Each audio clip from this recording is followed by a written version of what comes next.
Unapologetically Woman. We're celebrating phenomenal women all across Kentucky who make no apologies for their perspectives or the impacts that they're making in the community. Today we're celebrating Stephanie Theakston. Stephanie is a mom, an advocate, and the coordinator for Lexington Domestic and Sexual Violence Prevention Program. Unapologetically Woman, Stephanie Theakston, that's you. Congratulations. Thank you so much. I am so proud of you. That's very sweet. Thank you. You do some amazing work. Tell us you. about that. I work for the City of Lexington and coordinate the Domestic and Sexual Violence Prevention Coalition.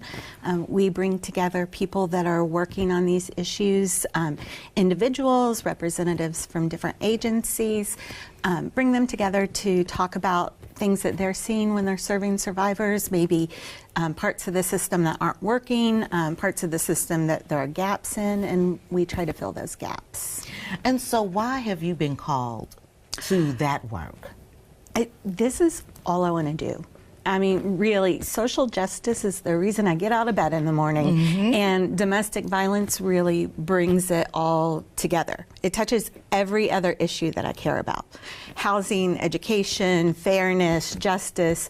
So I don't want to do anything else. Was there something that pushed you this way, or did you have a mentor or someone that you looked up to? I have had so many mentors, many of them here, but I really came into the work because of a lot of poetry, actually, written by Black women, Sonia Sanchez and Audre Lorde, and just the bravery of those women is just inspiring. Well, and you love to read. You're an avid reader. I do love to read. I love to read nonfiction. So it's not something that a lot of people, want to stand around the water cooler and talk about, but that's what I like to read. And so when you're doing your work, and because you're seeing people come to you guys at different times, and oftentimes those aren't good times for them. Right. Well, I don't work usually directly with survivors. I mean, people call me. You work for survivors. I do. I do. And for the agencies that serve survivors, I really try to help them make sure that they have the resources that they need in terms of just information, connections with other agencies.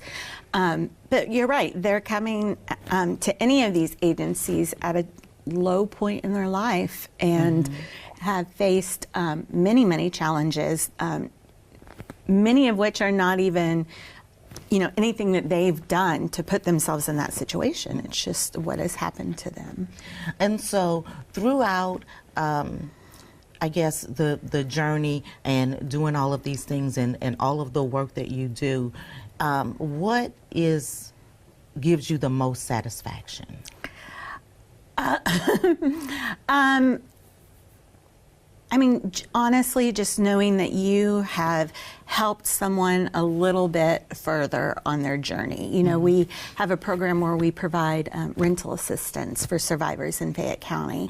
And knowing that, that little bit of money, we try to make it as low barrier as possible, can save someone from homelessness, at least for the month while they figure other things out, while they get a safety plan in place.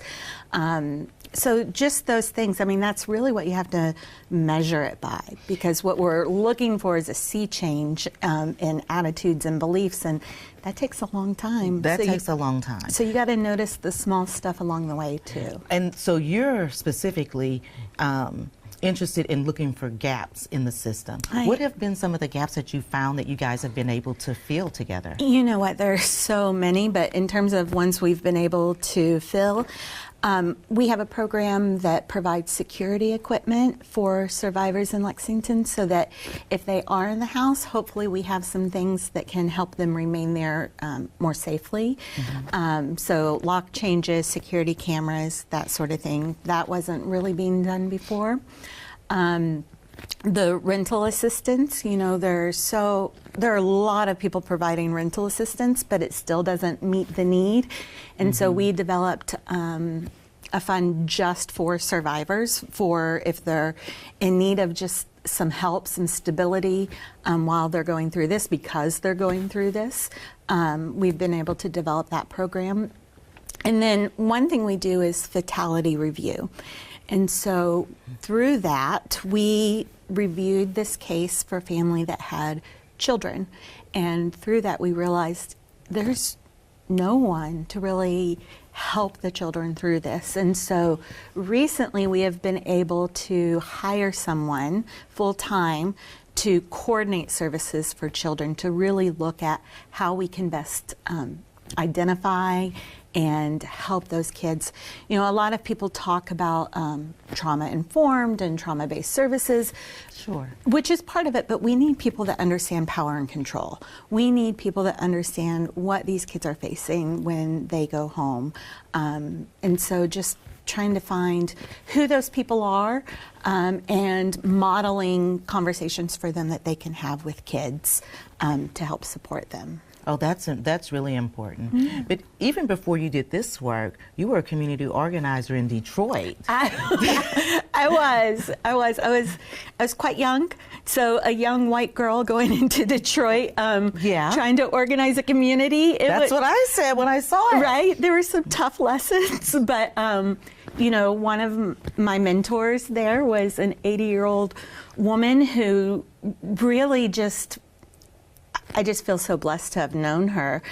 Took me under her wing, encouraged me, you know, helped me navigate some things. So it's really just by the strength of other women that we're here. Well, you know, your youth, that's what that's for, is figuring out the mistakes and, you know, you know. Yeah. Because I think we've all had those kinds of moments when, you know, you don't always get it right. No. But you can't stop because you don't. Exactly.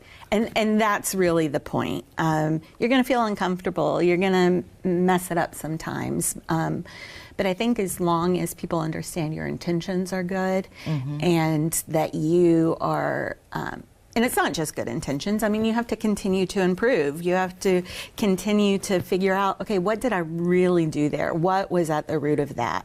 So, you know, being able to face your own privilege and make those changes has been really important. Well, and not being afraid, because, you know, when I think about myself and I think about growing up, I was a little bit embarrassed to say, oh, if I got a do-over, this is what I would do differently. But I'm not afraid to say that anymore, because I've grown up and I've been through that stage where, you know that it's okay not to be perfect. Yeah, but that is a lesson I think a lot of women are told that they need to be, or if they do something wrong, they'll be seen as incompetent and not get another chance, but it's really not the case. You just keep moving forward. Well, and that's one of the reasons that we do this show. I know. This is such a great concept. I am so honored to be among the women that have sat in this chair. Yeah, it's great to hear their stories and where they've come from and what they've overcome and where they are now. Yeah, and not one of them that sat there said, I'm perfect. Not anybody. No one said that. Right. You know, no one said, you know, just stop.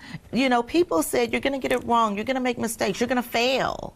You know? And you will. You know, you're going to be mad. You're going to cry for 24 to 48 hours.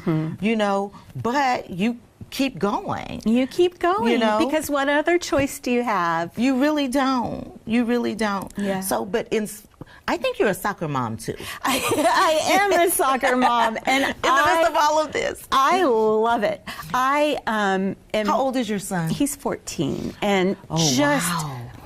You know, raising a son has been. Raising this son, he's my only child, has been just a complete joy and honor, but also. He's naturally sensitive and thoughtful and just aware of things. And so I think teaching him that it's okay to be that way as a man and that you don't always have to behave or do the things that this is what you're told you need to do as a man. It's okay to be nurturing and thoughtful, and please be nurturing and thoughtful. Be nurturing and thoughtful. But he's also a gifted athlete, and I didn't know the first thing about soccer when we started, but it is so much fun, and we've met so many great families through that. And What kind of mom are you on the sideline? Well, I cheer for everybody's kid. You know, I just cheer for all the other kids out there doing their best. I don't know enough about soccer to be speaking to the referees or coaching I was anybody. wondering if you were one of those moms running down the sideline as, you know, the ball's going down the field. Yeah, no, there are those moms.